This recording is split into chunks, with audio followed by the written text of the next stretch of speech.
makambo na yebana te ne na zamwe na kalpe na agenda nga eza ba projet to eza ba prédication to makambo na comment awa ba yebi ya voter eza ka pona nga moko bongo caché ezali ko mettre moto to loko na esika moko oyo moto ko mona te o moto ko découvrir te yango bi agenda caché na kati agenda par rapport ya litie na biso agenda to zuyango lokola motema ya moto o eza agenda mo eza caché o emona na bate amen amen to ba biso nyoso awa to zo mona na bilongi kasi mitema na biso to zo bate makambo eza na kati ya mitema moko na moko asana makambo azo na kati ya motema na ye moko na moko asana makambo azo kanisa moko na moko asana makambo azo loba na kati ya motema na ye bien que tovandi awa e na kati ya makanisi na biso mususu okasa so na zongi ndako na ke kosala boye mususu okasa so na zongi ndako na kolobela kingani mabe motema moto eza agenda oyo bomba makambo ebele eza agenda mo eza caché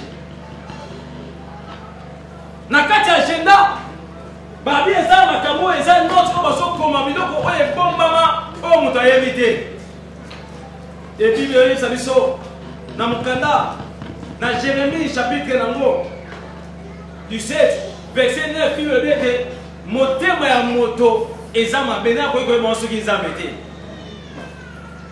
donc motema ya moto eza mabe na kati ya agenda caché eza na basekre na moto akomi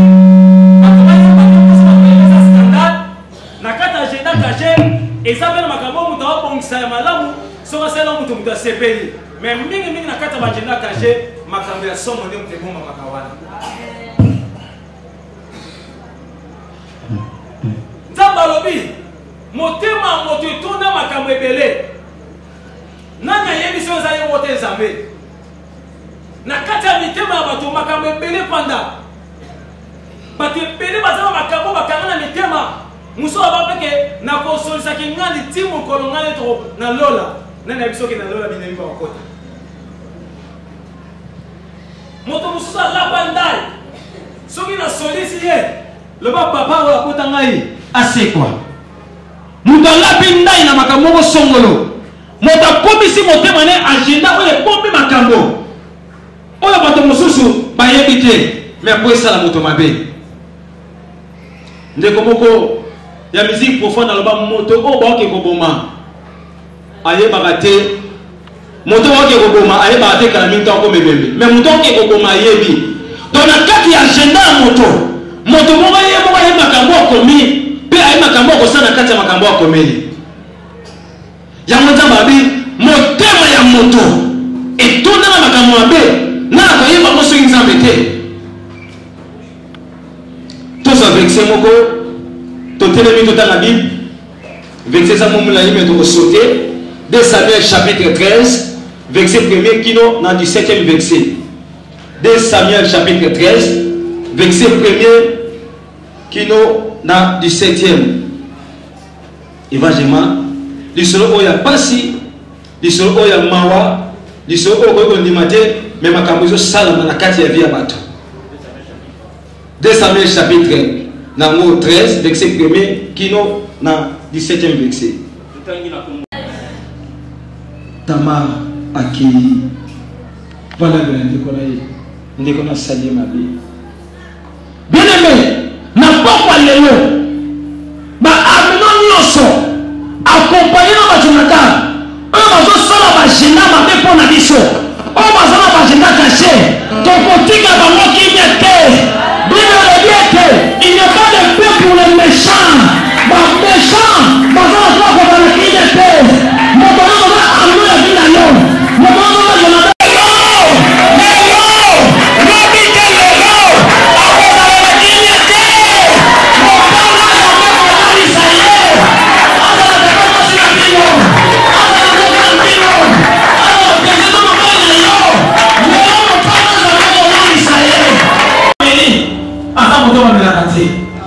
toquez pour la deuxième fois. Jésus-Christ est la parole.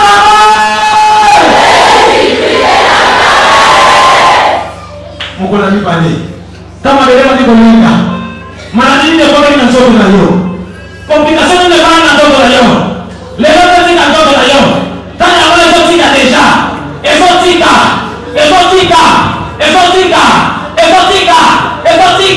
Quelque soit comme on a besoin. Merci Saint-Esprit. Merci Saint-Esprit. Côté pour la dernière fois. Jésus-Christ de Nazareth.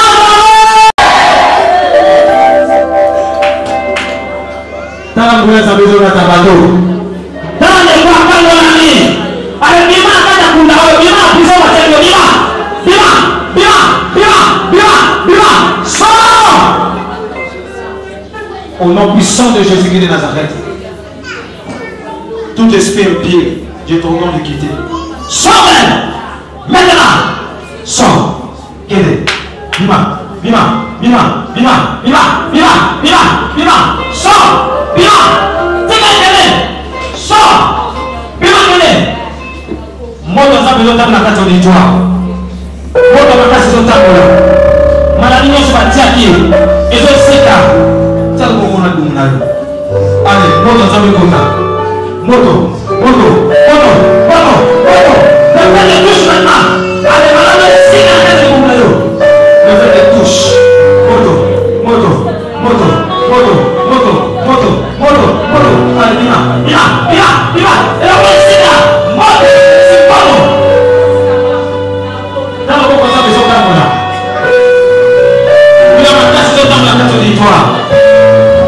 Je vais passer mes os Sima. Je vais passer mes os Sima.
Pendant qu'on jamais, je vais voir ta gloire.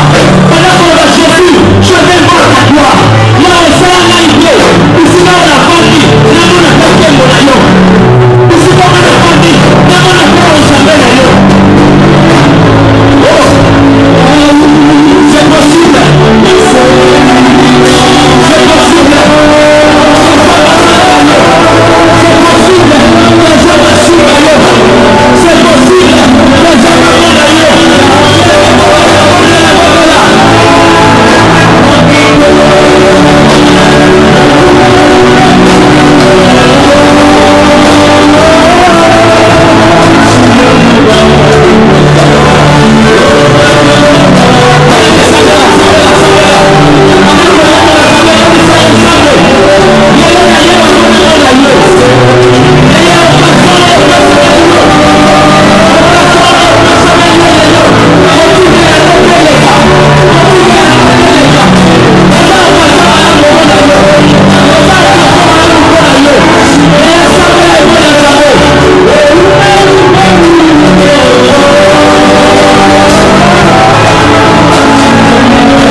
Aimables téléspectateurs, amis internautes, bonjour.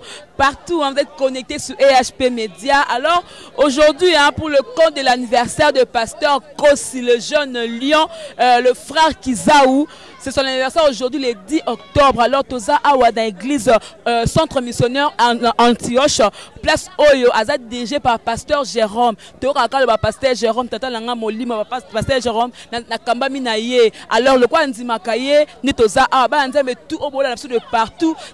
Merci ensemble avec Dédé Miongo, 36e chambre, pour la Moussala et Nzambe, pasteur, pour à l'occasion de l'anniversaire de notre pasteur Kossi, le jeune lion. Big salutation à notre maman GH. Pasteur Jérôme, bonjour. Bonjour.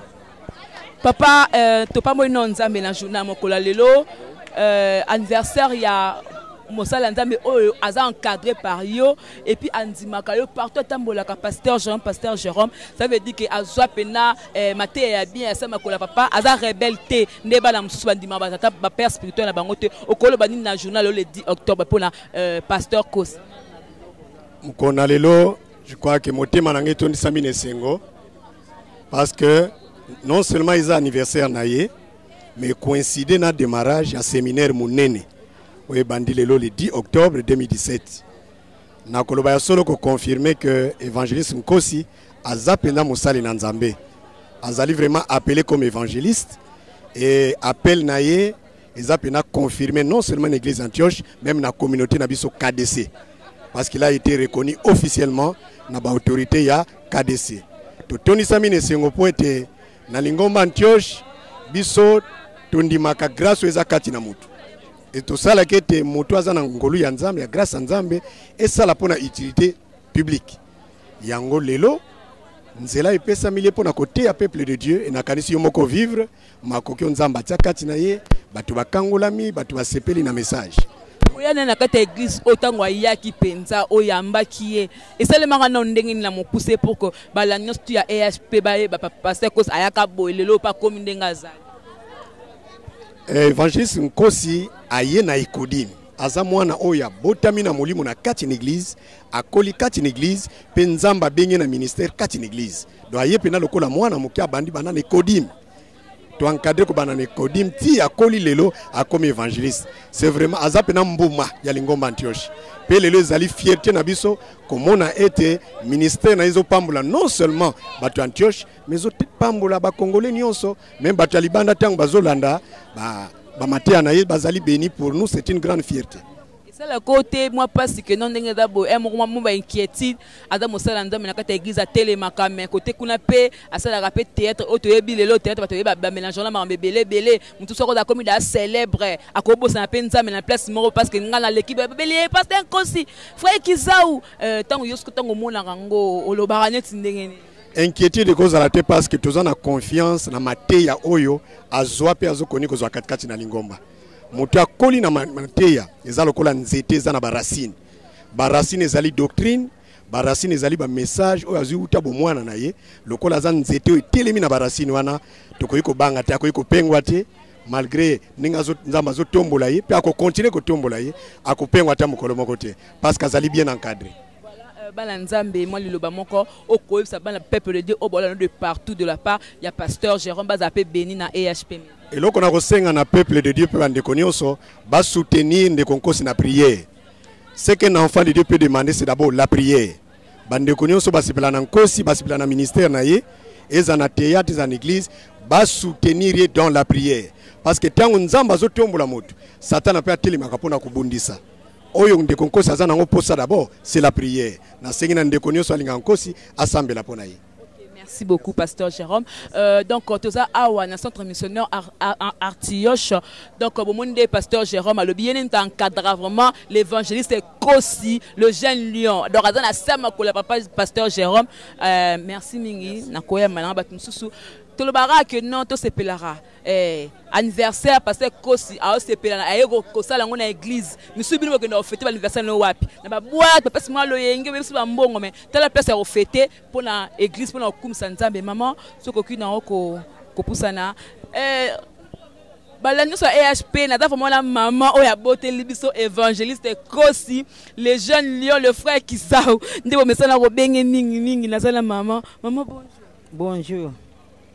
Et tout ça le nini kotala lelo boye moi na yo évangile monene monde entier batala kaye bazalaka vraiment affermi na mateane avec to betona moi mon kepo mo lobi na matea lobi ke non ndenga zalaki batota ba otala ye bato kamwa mama tango tala ke zo kamwa okolo ba non ndenge ni lo évangile Nkosi o lelo awsa le sengo na yo na kata famille bon na na sengo monene pote tango bazalaki mike papa na bango alingai ko derailler bango akotisa bango na libundi Kongo mais tango nga na ngalisaka misu Nkosi alandaka mibeko na ngai na leki na ya mwasi ya solo penza na sepelaki soki alandaki mibeko na ngai te lelo nde azomona bisengo yo te mama kombo nani kombo na ngai mama Marie-Louise ya mboka Kikandu Bangu Marie-Louise Kikandu Bangu Marie-Louise frère Kizaou azaki moi mobulu na bolenge na ye mo ba chéri mo ba vie ambiance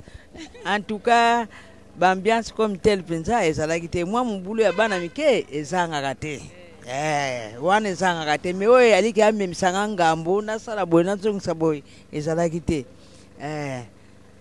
lelo boye na anniversaire 10 octobre au kanisi stongo botaka na ba content même sur ba passe ba nini et ça le nini une année de plus na vie moi na posa vivante au monde pena une année de plus ya vie d'abord moi ne ko lo ba nini na lobe loko na sepeli penza ndenge na moni na mkola lelo bana mkolo wana lelo nzambe asungiye na sepeli penza ko sepela. Merci beaucoup maman.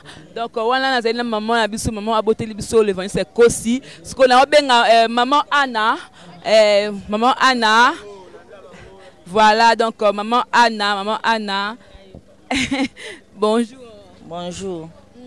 Maman Anna, yo peux kolobani le anniversaire il y a l'évangéliste Kosi au kolobani. Non, le bani en tout cas na sepeli ya trop comme ça moi na boya comme évangéliste et ça GT. En tout cas na sepeli ya mingi na toni pena de seconde ndenga te na sepeli ma casa en tout cas na anniversaire na joie na sepeli ma casa en tout cas. La famille azala ndenge nini côté kuna pe artiste mo bakati bazala mo malolendo côté kuna pasteur azala ndenge. En tout cas il pena azala bien kita penza azala bien problème azala raté. Abokilo na o azala bien kuna mona kana taza mwana ngai na sepeli ma casa. Voilà, vous allez qui maman Anna, moi si y a noko oncle. Oncle Bang. Ok, voilà.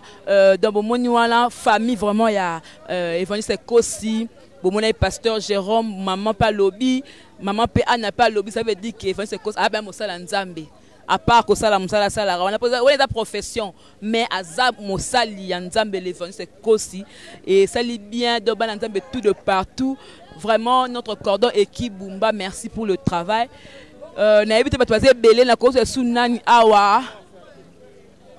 Voilà, maman Mafuta. Voilà. Maman Mafuta. Bonjour, maman.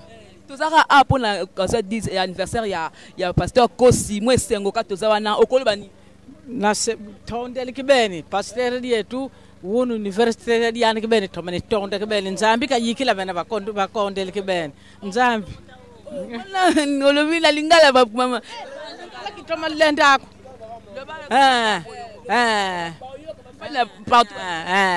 nzambi abakisa lelo tozane sengo papa landu université na ye tozane sengo kitoko penza nzambi abakisa. Merci maman Fouta. Merci beaucoup. Ici encore, il reste encore quelqu'un. Voilà, c'est notre frère, petit frère, il y a Evangeland. Vous avez frère quand tu es guizo bien au pour l'anniversaire. Naza chantre na hôtel qui na ville à Matag et puis naza na ma congé. J'ai aussi en profité na sanina ya na église Antioche. La grand frère n'a comme évangéliste et c'est emmené na famille vraiment. On appelle Oye n'a comme évangéliste yo ozu appelle au sel nzambete. Ngana ozu appelle au sel nzambete en que chante. Nzamba pambola ngana mungonga oyemba yona sala pona. Chantre bleu ba bibi no ba chantre ndé bozala kana boy ma bonzoto pe moi mage boma ki hein ezala ka moko tombwa ma yo za bongo te. Tingana za bongo te. Bon moi comme papa Alain on chante, on adorateur. Oui, adorateur. La caméra, le bapel le bamoko ya sengo, o ekokota pena pasteur o azali ya na yo évangéliste Kosi na monté. Et c'est un makas na libuta, tous évangéliste. Et puis na s'appelle makas, nous avons besoin d'utiliser makas. Na s'appelle na église et Dieu a fait de grandes choses. Ami mon sami kat na ya on kanza ya lo bapena pour aller. Merci. Donc, merci beaucoup. Je crois que l'annonce sur EHP s'allie bien. Pasteur, l'évangéliste Kosi. Ah, l'évangile. Nayoki Mate, ya ote agenda caché. Au tiré nos paroles dans la verset. Merci beaucoup, Zaki Inspiration Divine. À chaque fois, nous avons comme la Sambela Nzambe na orienté ngaye. Vous savez quoi, bana Israël? Bazana bizali so ba logotiman faut ba l'action ba sacrificateur so ba sacrificateur ba peser angonde ba rolia donc cela veut dire ton makaso yaki na matak so pa nzambe et nzamba pesa ngai inspiration te ya disoni ba beta pona te on année passé bongo année ba singa soutem ya agenda caché na mukanda ya 2 Samuel chapitre 13 verset 1er qui dans 17e verset et si ka pe amno a sali agenda moko dans agenda toujours mutema mutu lokola agenda a sali agenda moko oyo alingi a détruit leki na propre de tout tu peux expliquer na matéria donc c'est ça l'anniversaire na joyeux anniversaire mbotama malamu donc na bato nyonso botama na mois ya octobre pe bato to botama le 10 octobre mbotama elamu na bato nyonso pe mois oyo donc na benga ko mois ba leader parce que ba continue ba botama na mois oyo pe ba grand tombe ba botama na mois oyo donc mois ba leader. L'anniversaire au fêté dans l'église mais pour la bananzembo hôtel partout moi ba surprise monsieur ezali pour la ko sepena bango long. Merci to fêté dans l'église après oyo après séminaire neto qu'est-ce qu'on hôpital totala bato oyo bazana baka moko un peu négligé bato musu bakanga bana hôpital ba mbongo mwa mukie bakanga musu pour $50 musu bakanga musu pour $30 bongo nzambe nenga ko sunga biso to futa ne fisika ta 2 ou 3 personnes ta 5 personnes so ba bimi to na nzambe na presque tout ça la fête amneni bato balia ba mela et que noka bongo ezalongo mabete mais to kaise to sunga bato yo bazana passe donc à cause anniversaire to keito soutenir bato bazana passe na kata l'hôpital. Merci.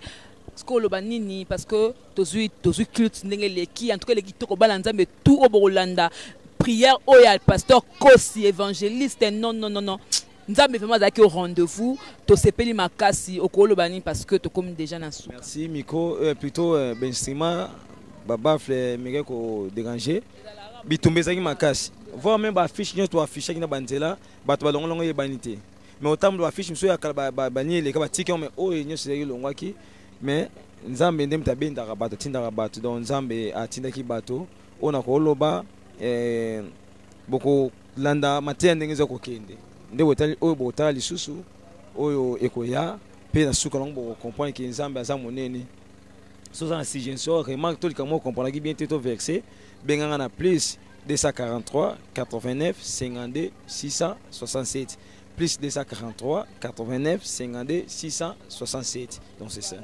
Merci beaucoup, pasteur Kosi, l'évangéliste. Et ça lit bien, voilà. Donc, mes fans de partout, tout ya mokili mobimba. En tout cas, Borozala vraiment servi. Et puis, na matière au Borolanda wana, Borobaksa en plus, na boyebi na bi de comprendre agenda caché dans motema ya moto. Ba bombela yo nini. En tout cas, na oteate, mettons Borolanda matière au vraiment et que ça la kitoko makasi. Et puis, je crois que vous avez déjà béni. Alors je remercie Dédé Miongo qui était à la prise de vue 36e chambre et à notre cordon Ekibumba, le cordon le plus frais, et à notre maman GH, la maman de cœur, la maman de tous les enfants, notre boss Kota Amani, surtout des big salutations à mes fans de partout. Là je n'oublie pas JB Koumalouta, le vrai pétrolier de Dallas, un chrétien. Moi l'anza mais vraiment il y a solo et ma famille, hein, ma maman Kati Djemba Los.